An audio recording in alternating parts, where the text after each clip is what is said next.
Bank BJB korupsi 222 miliar, motor Ridwan Kamil ikut disita.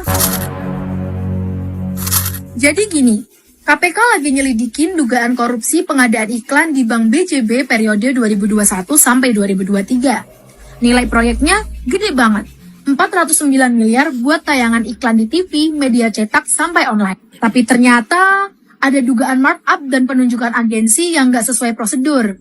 Akibatnya, negara diperkirakan rugi 222 miliar. Yap, gede banget kan? Dan dana itu ngalir ke 6 perusahaan agensi, yaitu PT CKSB 105 miliar, PT AM 99 miliar, PT CKM 81 miliar, PT BSCA 33 miliar, dan PT WSBE 49 miliar.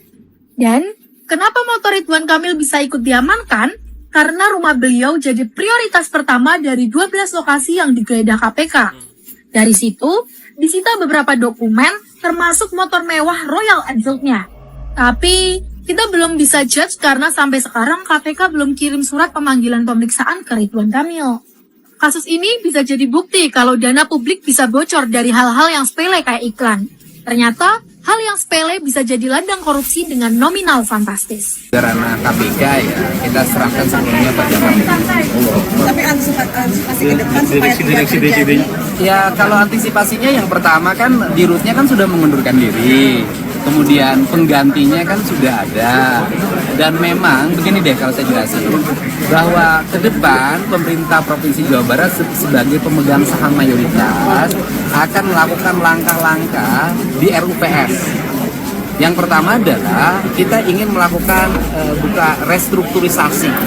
Restrukturisasinya bukan hanya pada orang yang menjabat, tetapi juga pada struktur jabatannya atau yang disebut dengan perubahan SOTK-nya. Dan kemudian perubahan SOTK ini akan diarahkan pada SOTK BJB yang sangat ramping. Misalnya saya berikan contoh, dirut misalnya, direktur cukup 3, 1 dirut 2, komisaris cukup 3.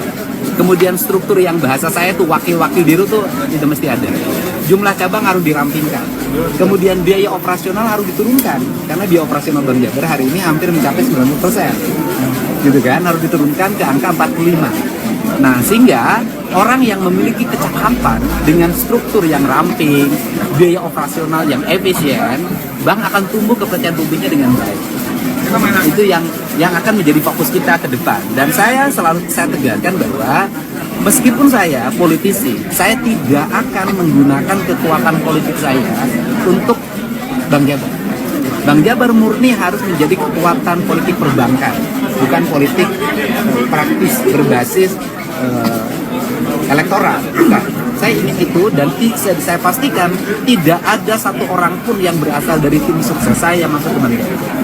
Pasti orang-orang profesional. Siliwangi. Saya mau bacain Uga Wangsit Siliwangi. Kalian dengerin apakah ada kecocokan? Tapi ini pakai bahasa Sunda ya. Karena Uga Wangsit Siliwangi ini hidup di Pantun-Pantun Bogor. Oke, saenggeus naikeun pamimpin tina hulu banteng. Tuluy naikeun pamimpin make hulu manuk titironan. Datang Raja Gagah bagi-bagi duit. Kan geus teu sabar nungguan wayah anak banteng ngamuk nguap ngawi. Nah, kalau kita pakai prinsip cocokologi ya, saenggeus naikeun pemimpin tina hulu banteng, artinya sesudah naikin pemimpin dari kepala banteng. Nah, kalian cocok-cocokin aja lah yang kepala banteng itu siapa ya kan. Tuluy naikeun pemimpin make hulu manuk titironan. Nah, kemudian mengangkat seorang pemimpin raja yang menggunakan kepala burung titironan. Titironan tuh apa ya? Yang nggak seperti asli gitu ya. Nah, kalian juga bisa cocokologi aja lah ya. Datang Raja Gagah bagi-bagi duit. Nah, Raja Gagah bagi-bagi duit kira-kira siapa tuh? Yang suka dibilang raja siapa? Ngan geus teu sabar nungguan wayah, artinya udah nggak sabar nungguin waktu anak banteng ngamuk nguak ngawi. Nah, anak banteng ini kira-kira siapa? Apakah yang begini? Ono Surano Aduh. Jadi ya bebas gitu buat masyarakat untuk melakukan cocokologi tentang tembang Prabu Siliwangi yang beliau katakan ini tadi ya, barusan di video. Kita tentunya memiliki apa pendapat ya, satu sama lain gitu. Jadi mungkin ada yang berbeda kan. Jangan-jangan sampai kita berbentrok lah. Cuma gara-gara ini gitu ya. Mudah-mudahan ini juga ya memang benar gitu. Bakal ada sosok pemimpin yang bisa didaulat sebagai Ratu Adil gitu ke depannya ya. Karena ya kita sebagai masyarakat Nusantara tentunya dari dulu cerita itu memang sudah turun-temurun gitu, baik di masyarakat Jawa maupun di Sunda. Dan masyarakat Jawa pun mengakui secara sportif bahwa pemimpin di akhir zaman itu nanti bakal hadir dari orang Sunda, seperti itu. Perkara itu Kang Deddy Mulyadi ataupun bukan, yaitu masih menjadi misteri ya. Dan tidak serta-merta kepemimpinan Kang Deddy Mulyadi ini akan dianggap kepemimpinan yang benar gitu. Akan adalah sebagian orang-orang ataupun golongan-golongan yang memang merasa bahwa kurang cocok dan kurang satu kriteria dengan mereka itu. Nah, itu sekali lagi wajar karena ya di negara demokrasi ini semua paham itu ditampung gitu kan, kecuali paham-paham yang memang dari awal masyarakat Indonesia itu sudah sepakat untuk melarang paham tersebut yang ada di Indonesia. Ya, seperti mungkin PKI ya dan yang lain-lainnya gitu. Yang beberapa waktu lalu juga beberapa paham gitu dari salah satu organisasi yang memang sudah dilarang oleh pemerintah Indonesia dan itu disepakati oleh DPR yang mana DPR mewakili kita sebagai masyarakat. Jadi perbedaan itu pasti ada di setiap lini kehidupan, pasti ada perbedaan lah. Tapi yang jadi goal utamanya itu bagaimana cara kita menyikapi perbedaan-perbedaan itu agar supaya kita selaku masyarakat tetap hidup rukun dan tidak huru-hara serta saling sikut satu sama lain lah. Itu yang terpenting, itu dululah yang terpenting seperti itu. Wajar kan ada perbedaan karena ya perbedaan itu adalah lahiriah manusia itu sendiri itu kan. Kadang ada dua adik kakak juga mempunyai pola pikir yang berbeda. Apalagi ini kan kita sudah beda etnis, beda suku, berbeda bangsa gitu ya kan. Kadang ya perbedaan itu pastilah begitu ada. Kadang bukan kadang pasti hadir ya di setiap lini kehidupan gitu. Pastilah ada perbedaan itu selalu ada. Tapi ya ingat pesan-pesan dari orang tua kita. Bagaimanapun, bagaimana cara kita menyikapi perbedaan. Maka disitulah akan terpancar gitu kedewasaan sosok manusia.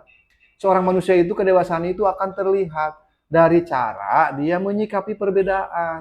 Mari kita berdaulat dengan diri kita sendiri dulu lah.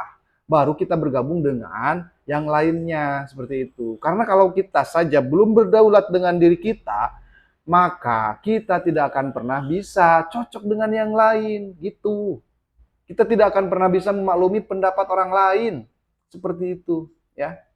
Baik ya teman-teman, terima kasih sampai hari ini dan sampai saat ini kalian masih menyaksikan kanal YouTube Rakyat Update. Saya nggak bisa ngebalas kebaikan kalian semua satu persatu dan hanya bisa melakukan hal ini setiap hari sembari mencari pundi-pundi rupiah di AdSense.